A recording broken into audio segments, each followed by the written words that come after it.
Благодарам, заменик председателе. Почитувана македонска јавност, почитувани медиуми и колеги. Ке почнам од добрата страна на предлог законот, иако сумата од 25 милиони евра во него многу ме плаши, а би требало и сите вас, посебно колегите од мнозинството, да ве плаши.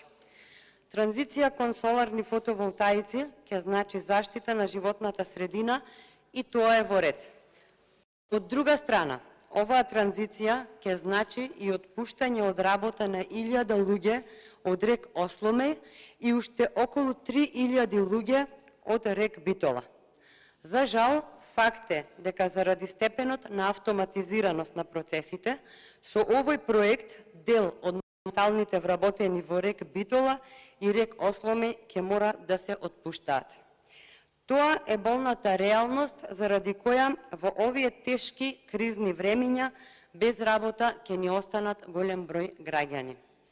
Овој предлог закон, односно овој договор за заем помеѓу Европската банка за обнова и развој и Акционерското друштво за производство на електрична енергија Електрани на Македонија ќе чини 25 милиони евра.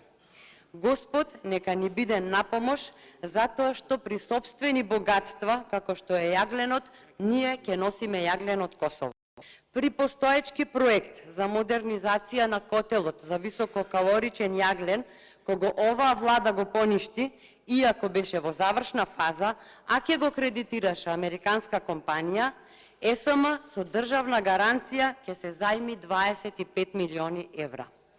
Јас би поздравила чекорите за изградба на фотоволтаици и воведување на соларна енергија во Македонија, но стојам на констатацијата дека овие чекори се задоцнети и дека треба да се направи многу повеќе за овој проект да можеме да го наречеме проект за транзиција. Дополнително, се прашувам како ЕСМ ќе го сервисира овој заем, кога сите ја знаеме катастрофалната финансиска состојба во која се наоѓа. Од тука, многу е голема веројатноста, или најточно кажано, единствена е веројатноста дека ЕСМ нема да може да ги сервисира обврските кои ќе произлезат од договорот, па теретот од долгот ќе падне врз земјата, односно врз граѓаните. Од кои приходи ЕСМ ќе ги сервисира обврските од овој договор во следните 12 години, не знам да некој воопшто знае. Во законот стои дека земјава ќе го гарантира намирувањето на обврските и исполнувањето на одредбите од договорот за заем, доколку ЕСМ не ги исполнува и сервисира обврските од договорот од приходите кои ги остварува. Кои црни приходи ги остварува ЕСМ и како нашава искината држава ќе врзе крај со крај, јас на вистина не знам. Но знам дека проблемите во оваа сфера ќе ни тежат на плеки уште многу долги години, нарочито ако продолжи со владење, не дај Боже, оваа власт. Електроенергетскиот систем во земјава е дотолку дестабилизиран, што сметам дека ова прашање заслужува 24/7 часовна дебата.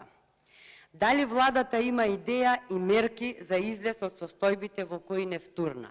Дали регулатор Комисија за енергетика е на висината на задачата? Не. Дојде време сите да го платиме цехот од занемарувањето на енергетските капацитети.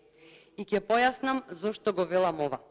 Затоа што ЕСМ не требаше да дозволи намалување на својот вкупен инсталиран капацитет. И кажете ми, ако ЕСМ продолжи и понатаму да не си го предвидува навремено рокот на траење на производните капацитети, ако и понатаму не ги реконструира и ако не гради нови електроцентрали, дали овој денешен принцип и понатаму ќе си остане како принцип за одобрување на сите идни инвестиции на ЕСМ? Дали државата, односно граѓаните, секогаш ќе го покриваат лошото работење и катастрофалното менаџирање на ЕСМ? Треба да ви биде жал. Да. Освен страм, треба да ви биде и жал, затоа што покрај нашите сознанија дека фотонапонските електроцентрали се наједноставна технологија, никако да се откажете од износот од 750.000 евра за консултантски услуги. Да се работеше домакински, стручно и транспарентно, немаше да се случуваат милионски договори во 4 очи.